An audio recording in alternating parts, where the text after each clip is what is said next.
Yeah,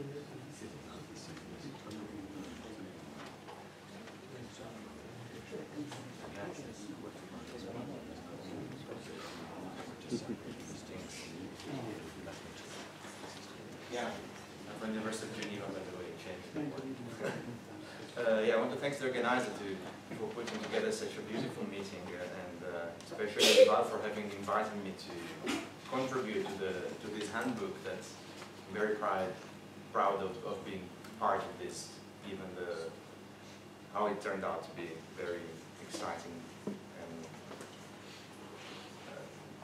book in there. Yeah, so what I want to talk today about is something that follows on what has been already warmed up here yesterday with Marxist influence on Bohm's work, and with what Oliver was saying earlier today. So a kind of an externalist approach to the history of physics, and in particular I want to bring about a case that happened in the 1970s, the late 1960s and 1970s in Italy. In this whole program of getting out of the so-called shut up and calculate culture and bringing back the debate of the foundations that was completely abandoned after basically World War II. I will focus more, rather than putting out some historical bold hypotheses like the famous Forman thesis, that focus more on the contingency, the unwarranted and influences that were happening from the cultural milieu towards the way of producing physics. I will focus more on the direct and somehow external factors that were, however, the protagonists were aware of this, so it was a driving force in a much more aware sense than just a contingency. Yeah, so as we all know, the foundational debates over quantum mechanics had a very long period of near oblivion, starting from basically the World War II, when physics changed drastically the way it was carried out. It was much more pragmatic and aimed at practical applications, whereas foundational debate was considered not real physics anymore. I just put here like a few examples of what have been what Oliver has called the quantum dissidents, somehow some pockets of resistance that starting arising slowly in the 60s, the 70s and 80s. The very striking case of how the hippies say physics of David's book that actually inspired originally my own research. I find it very interesting. And indeed I will discuss a very similar case that happened, however, in Italy around a decade earlier. Yeah, so yeah. I want to set a bit what was the general case of physics in those years, and those years I mean during at the end of World War II and its transition into Cold War, physics became very different, as I said. There was a case of this hyper-pragmatism. The physics, the social status of physicists changed drastically. They were considered, after the success, if we can call it that, mass destruction weapon, the atomic bomb, physicists became more and more considered as some goods that were, as this quite remarkable citation from a high member of the Atomic Energy Commission in the United States. He called physicists as a war commodity, a tool of war, a major war asset to be stockpiled and rationated. So physicists became really involved at the active level, and not only exploited, but like putting themselves in the first line. There was the famous case of the JSON group, the JSON committee.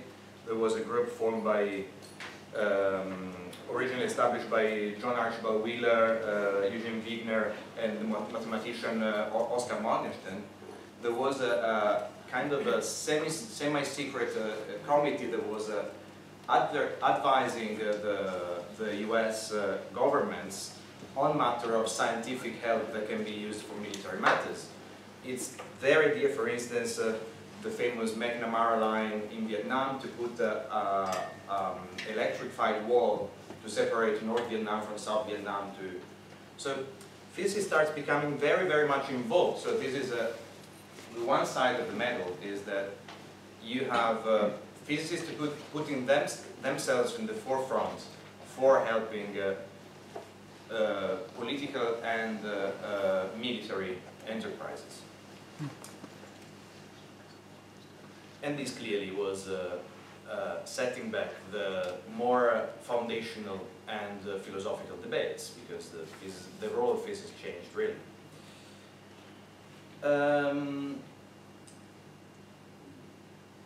The general situation obviously had also its counteracts.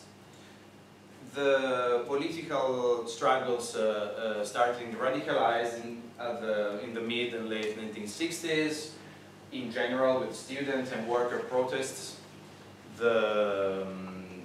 Just to mention a few, the Berkeley protest, the French May of 1968, the Hot Autumn 1969 in Italy, where students starting generally criticizing the way society was conducted, but in particular, students focused a lot on the involvement into the Vietnam War. And as I said, they made everybody aware that scientists, in particular physicists, were very active in such a thing, and they tried to take a distance from this. In Italy, this became very, very radical, and not only they started taking the distance and advertising positions, pacifistic position and anti-involvement into the war, but they actually started to use this initial kick as a way to rethink the whole enterprise of how science is conducted. That was considered part, so science was considered just as one of the aspects of society, of the capitalistic society. So their critique didn't stop at just criticizing the war, the involvement into war by part of physicists, but actually they criticized science itself as a cultural product of the capitalistic society. Their critique articulated along three major lines that I will read from bottom up. One critique was the critique in general to high energy physics, the way it was conducted, that was considered a direct consequence of the new way of doing science, the so-called big science that started in Los Alamos with the involvement of huge projects involving hundreds or thousands of physicists working together without having really the big picture, but just as an assembly line of a huge scientific enterprise that was aimed at something that was not considered really fundamental, but always for application purposes. So the critique of big science and pragmatism rather than thinking more conceptually about the content of the theories. They started a very thorough analysis from the Marxist perspective. So I should mention here, as I said, all of this was arising in the context of student and workers' movements.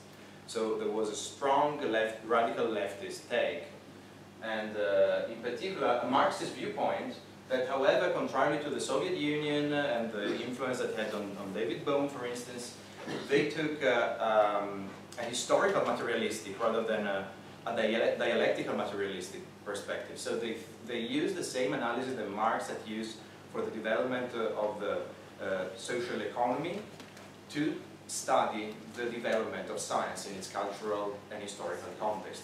This would have led to an awareness of how we reached the point of why science was the way it was at that time. And this awareness could have kind of helped them in their teleological aim of changing science through understanding what are the external factors that influence the development of science. They hope that this could guide them for taking the next steps.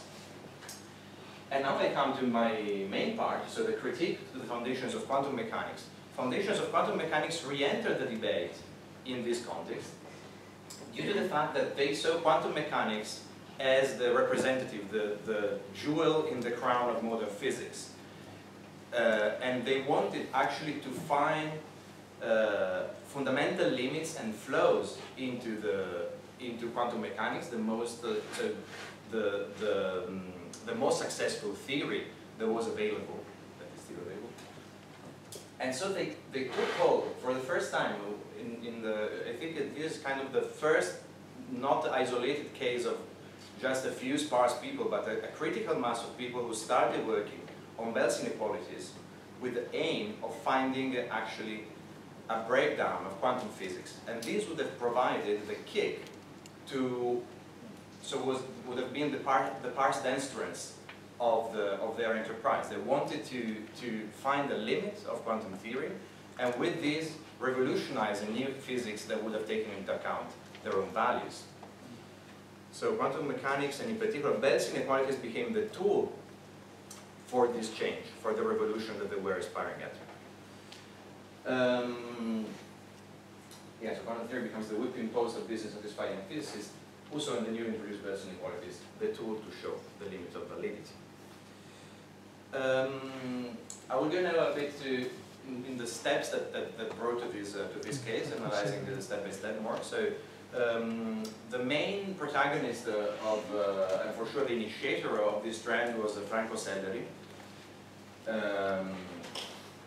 who in the mid-1960s read the book by Bernard Espagnat, La conception de la physique contemporaine, and he started, and for the first time, he saw that there was alternatives to the received view of the so-called Copenhagen interpretation, or simplified versions thereof.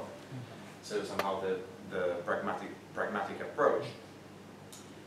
And then he started thinking in terms of different realistic interpretations. So here it kicks in is also the left-wing Marxist view that they wanted to have a materialistic description of physics. So the two main themes were these criticizing science in society, but at the same time finding a new suitable interpretation of quantum physics that would be realistic. So in 1869 he writes the first paper on the wave function in quantum mechanics, where he revives the interest in hidden variable theories, and for the first time explores this idea in an Italian context. This is a short paper that was more of a programmatic manifesto rather than actually a research paper, but he says that even though the theories of hidden variables are not completely developed, an important shift of philosophical attitude can be noticed. Particles and waves are now objectively existing entities. So this was the remark of the new approach.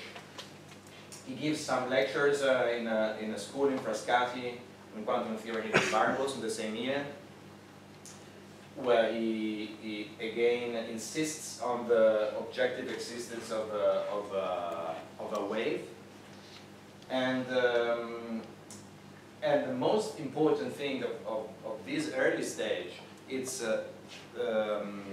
his involvement into this. So Selleri, in the year before, became part of the steering committee of the Italian Physical Society, and this is another this makes the Italian case quite different from many others, because the institutional involvement here is striking. Usually these kind of groups or dissidents were kind of part of a counterculture that was very much against the institutions and was putting them as direct opposers of these institutions, whereas in the Italian case, taking advantage of the general very left-wing open atmosphere that was happening in Italy at the time, in particular among intellectuals, these very radical Marxist left-wing people managed to enter the institutions, and in particular Franco Selleri, his colleague Marcello Cini, also who was to make a very important and radical critique to big science and quantum foundations, And even the president at that time of the Italian Physical Society, Giuliano Torraldo di Francia, was not as radical, a bit older and not from the same generation of very radical left-wings, but he was very open-minded and a pacifist, such that they made important contributions to taking this distance from the mainstream and very oriented towards application and military research, such that, for instance, in the year 1968, they refused a huge grant from NATO that was going to found the Italian Physical Society. It is in this context, with this newly found interest in quantum foundations, that Sellery proposes from inside the steering committee to devote one of the influential, famous Varenna school on physics. So it's a school that still exists, a summer school that and is every year is once or twice a year a topical school. And for the first time he proposes to devote this to foundations of quantum mechanics. At that time, a quite radical step. And we read in the proceedings of these assemblies that there was kind of quite a fierce debate within the steering committee. But in the end, they propose Bernard Espagnat as the director of the school, and the school becomes accepted. The school is really a turning point, I would say, worldwide, about the acceptance of the new wave of quantum foundations in the post-war era. Olival has nicely encapsulated this, calling it the Woodstock of the quantum dissidents. So the school actually helped network these scientists. So these are the lecturers. You can recognize important people like John Bell, Sellery himself. There was Piron from the Geneva School of Quantum Logic, Shimoni, and Bryce DeWitt, etc., etc. And so this school had a double role into the new acceptance of foundations. On the one hand, at the level, let's say, of the experts.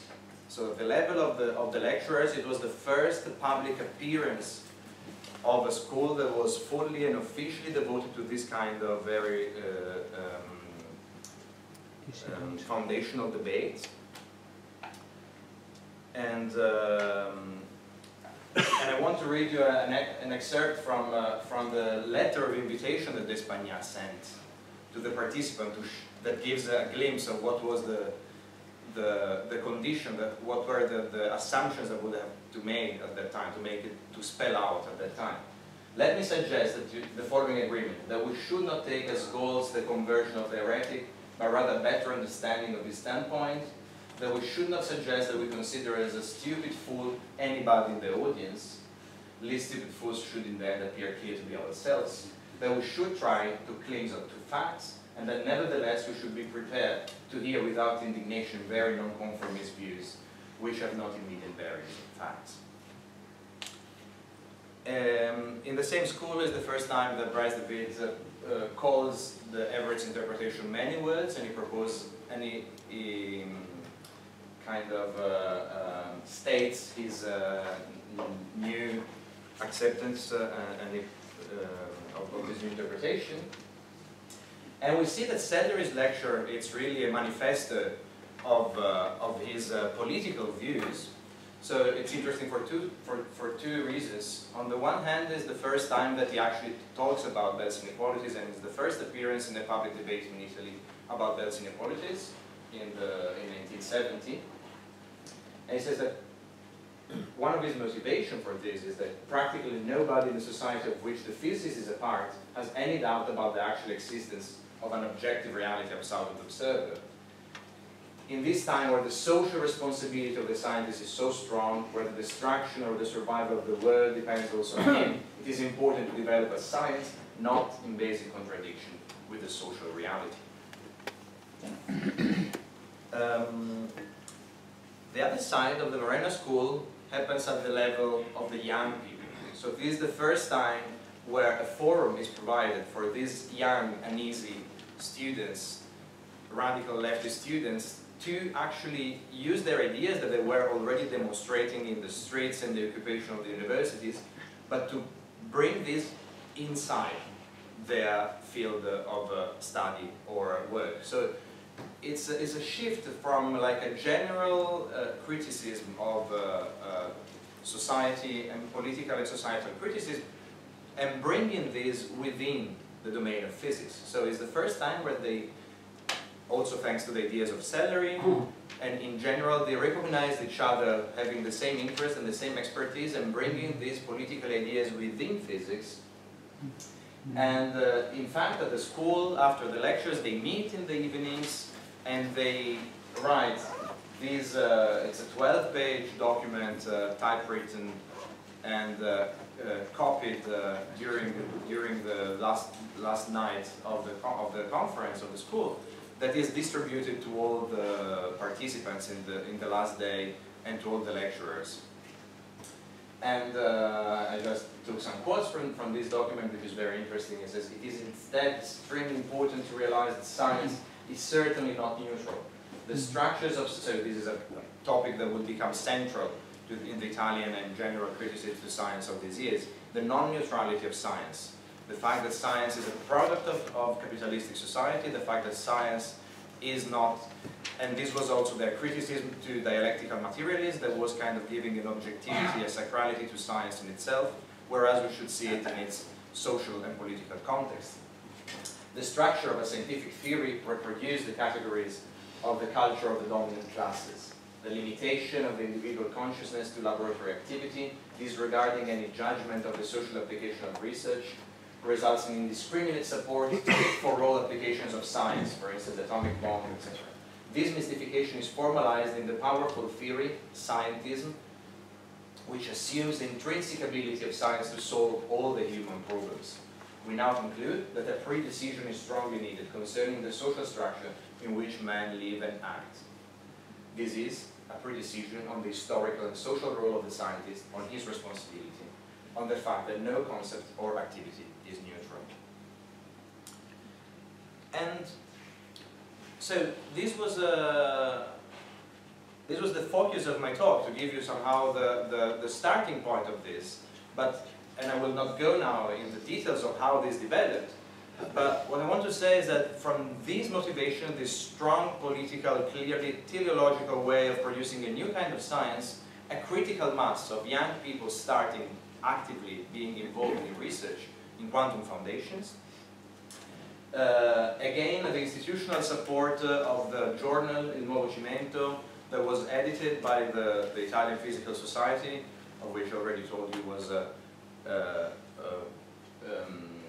filled with these new radical young people, was the new forum, also at the international level, for the research in foundations. In the almost less than 2 decades following these happenings, there is almost 400 research papers appearing in this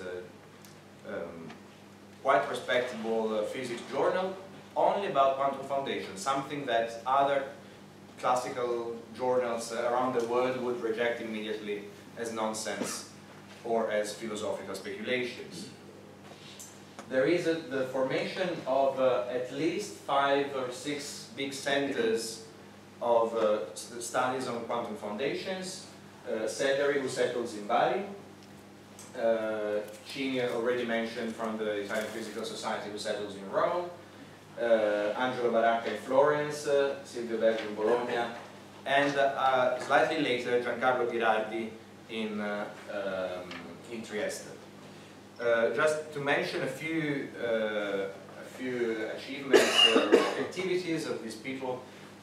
Sellery, after this hidden variable theory, he became a protagonist in these quantum dissidents. He had the support of Louis de Broglie, who really wanted him to pursue the hidden variable program in the 70s. He became a very, very good friend and collaborator of Jean-Pierre Vigier. They were exchanging students on a regular basis. They had shared publications. which also led to the involvement of Karl Popper in the early 80s, who co-published papers with Vigier and the students of Sellery. And they even, so they worked also on experimental proposal to test Bell's inequalities with the hope of not finding a violation, of breaking the quantum mechanics. And finally, they worked on something similar to what David has very nicely described in his book. So these experiments, Gedanken experiment, hoping to become actual experiments, to use and exploit entanglement for superluminal communication in the early misunderstanding of the no signaling of entanglement, that actually led to the no signaling, exactly from the Flash proposal of Nick Herbert's, in the same year as Sellery and his group had already proposed similar schemes. And finally, Ghirardi, who was to become perhaps the most well-known of all of this Italian enterprise, he also got, he was much less radical and much less left-wing, but he was young and in the student movement, and he followed like Sellery's lectures, and that's through Sellery that he became interested in quantum foundations, and in the 80s he was to, well, first of all, to prove for the first time, although he didn't publish the no signaling theorem as a referee report to the Herbert's experiment, and his famous GRW objective collapse model, spontaneous collapse model. So yeah, I think I just draw some conclusions that this Italian case is very interesting to show, like, for the first time, really a critical mass of people stepping outside of the orthodoxy, both at the interpretational level and at the way of conducting science, with a very strong aim of changing how science can be developed, and using the scientific tools in the form of a theorem that can be tested to try to dismantle the existing science as a first step, the stepping stone towards creating a new kind of science that would be much more informed by political and societal needs. And I just wanted to thank Angelo Baracca, especially, who was the first person with whom I collaborated almost 10 years ago, and Silvio Berger, who very unfortunately I got to know yesterday that he passed away 3 days ago, so I want to thank him very much for having been part of this research in the very beginning, and thank you.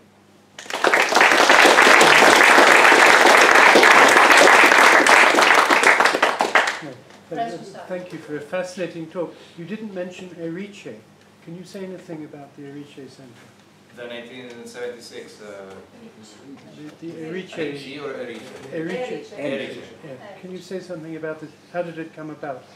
The 1976 think well, there were physics. There were many conferences. Yeah. There. So the main, I think the most outstanding in this perspective is the 1976 conference Think Shop on Physics, where John Bell was the organizer. And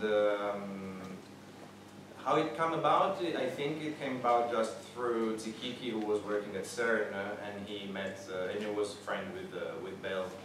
So Bell was looking for a nice setup where he could like organize an unconventional conference outside of the spotlight of the particle physicist in Geneva, where he was very careful not to mention his research in foundations.